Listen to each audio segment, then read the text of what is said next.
speaking of road course, our Xfinity guys are going to race on that.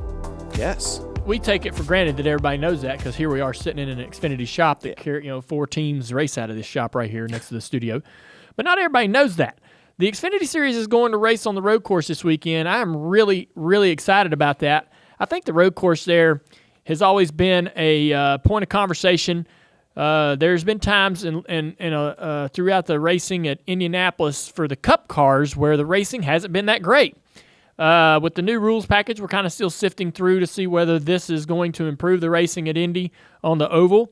But a lot of people have called for the possibility or the idea for the Cup Series to go to the road course and try to race the road course at Indy. This will be the first test of whether that's really the move to make.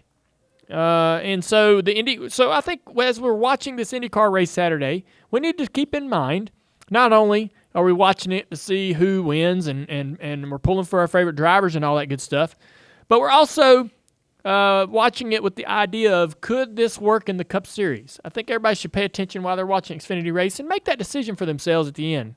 Did what you see, would you like to see the Cup cars doing just what you saw the Xfinity cars doing on Saturday? Because, if the Cup racing at the Xfinity at the IndyCar Oval doesn't improve or doesn't trend toward more exciting racing, then they might have to make a change, or they likely will make a change. I can't imagine what would happen for me to say, no, I wouldn't want the Cup cars running the IndyCar, the road course. Yeah, me neither. But you're right. We should watch the Xfinity race and then make a decision after that. But I'm going to tell you right now, every time the Cup cars are gone somewhere, and like, let's say the Roval, the Roval was a big test and all this stuff. I mean, we didn't leave disappointed, right? No. I like the idea because the IndyCar Oval is that belongs to IndyCar. That belongs to Open Wheel. That belongs to the legends of Foyt and Andretti. We are merely just guests. I've always said that because that's what it's felt like. We're coming in there. So if that was taken away, it doesn't have the tradition. Our cars racing there doesn't have this long tradition. We just started 90s, racing there since the late 90s. We're not losing this this tradition or history of great triumphs and exciting finishes going back into the 50s, 60s, 70s, like maybe you have at Daytona, right? Or even Charlotte, right? That's the one thing why I don't want. That's the one thing I'm afraid of for Charlotte. If we quit racing the oval entirely, is losing all that history and tradition of what happened there and the races, the triumphs that have happened there. So I'm okay with this, though. If we moved away from the oval and when Cup cars go to Indy, we run the road course, I'd be okay with that. I didn't really think that we were replacing the Brickyard 400, though. I think is that what the suggestion is? I'm just saying if it did happen. Okay. Well, maybe then that would be my It's good litmus. Okay, I understand now. I just thought add a second race and you run on the road course. No. All right, I'm sorry. Yeah, I'm just saying if the racing continues to be boring or not satisfactory at the oval, there had been talk over the last couple of years. Hey man, we should run the road course. That'll be better.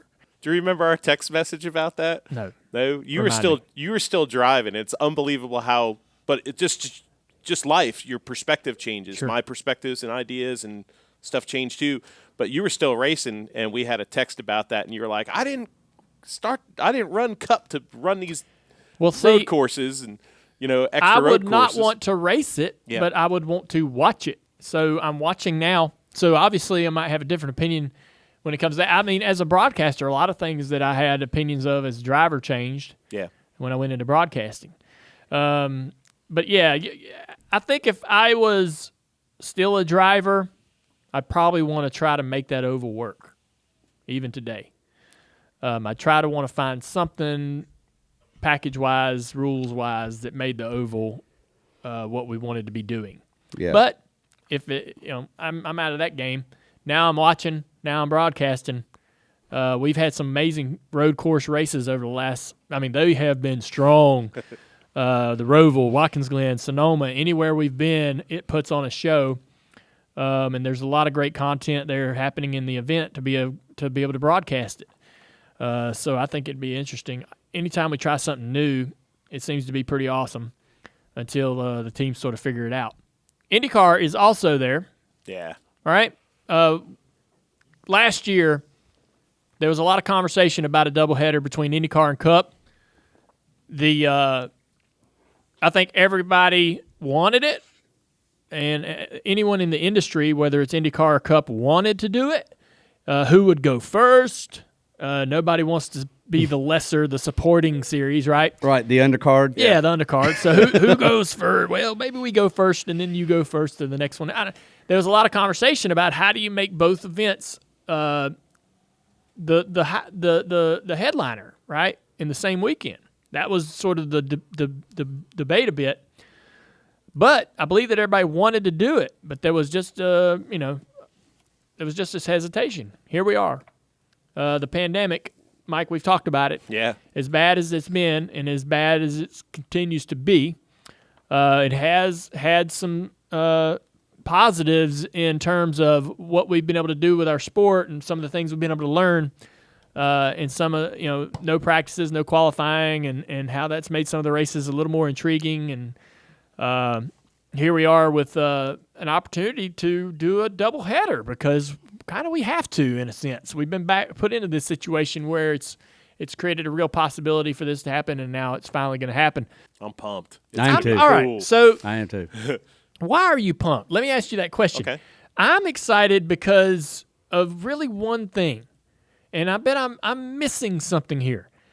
I think it'll be great because there's so much common interest between the two series, or between open wheel and stock car, that they are going to have so much fun being in the same space to be able to interact with each other, go and visit each other's garages and learn and look and put their hands on the cars, understand the culture, the way they do things, how they approach their craft, all those things. But that's really just the industry sort of back and forth.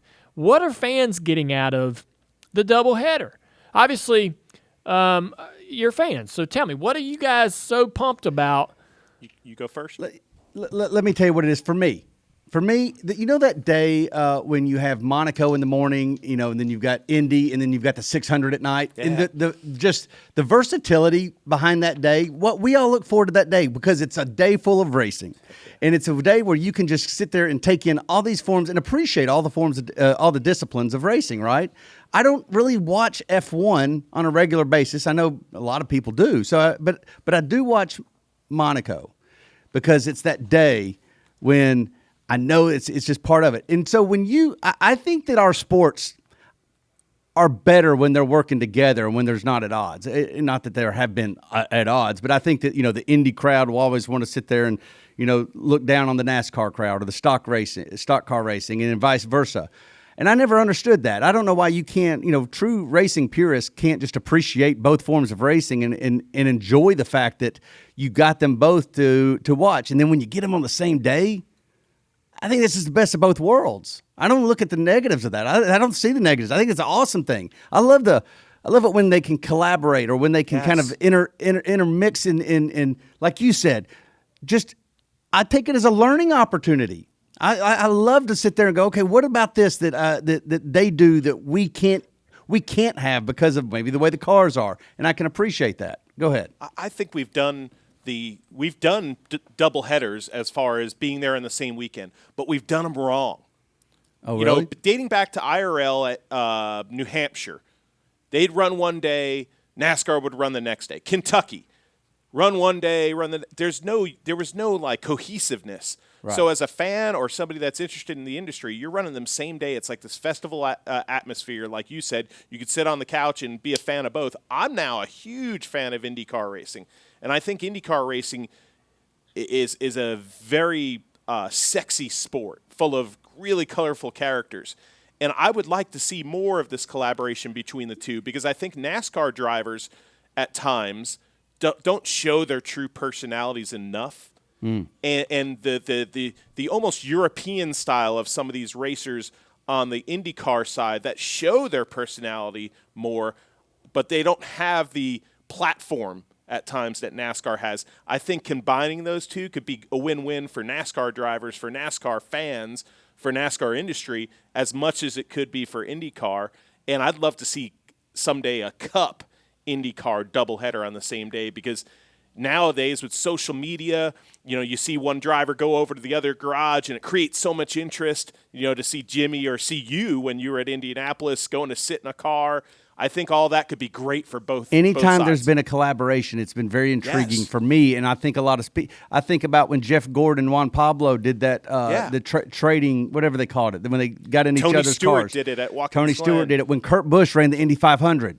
Yes. I mean, we were glued to that. Yes. It was so awesome. And I was just enjoying the heck out of it. Even when you did the iRace. Oh, yeah. Just a few weeks ago. Yeah. I thought that was so interesting. This will definitely create the possibility, the opportunity for more conversations about drivers actually going over to each series. And I'm all about that. That'd be cool. You know what I mean? That's sort of a historic approach to it, too. Now, it's extremely interesting for me to watch a stock car guy run the Indy 500. All right, or really any oval in the open wheel.